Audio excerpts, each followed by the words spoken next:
Après les dernières mesures tarifaires choquantes du gouvernement Trump, la Chine se devait de réagir. Elle l'a fait rapidement et de manière proportionnée. M. Trump a imposé des droits de douane supplémentaires de 34% sur les produits provenant de la Chine et Beijing fait exactement la même chose, 34% sur les exportations américaines vers la Chine.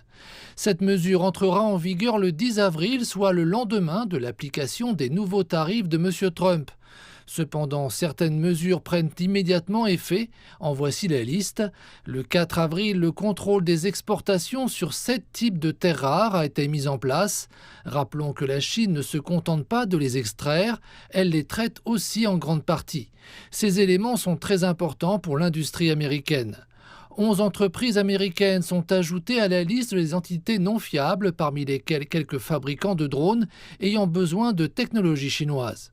16 entreprises américaines sont placées sous contrôle à l'exportation en raison de préoccupations sécuritaires. 6 entreprises américaines ne peuvent plus exporter de produits alimentaires et agricoles vers la Chine.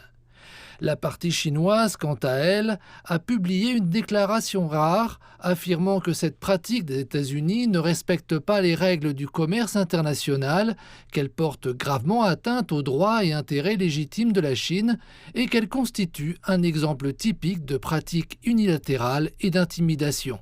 M. Trump, bien sûr, a réagi à sa manière habituelle, peu démocratique, sur sa propre plateforme de médias sociaux en s'en prenant à la Chine.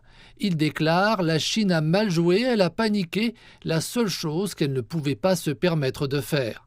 Les États-Unis souhaitaient vraiment que la Chine importe massivement leur énergie et il est évident que la Chine répond désormais à sa façon.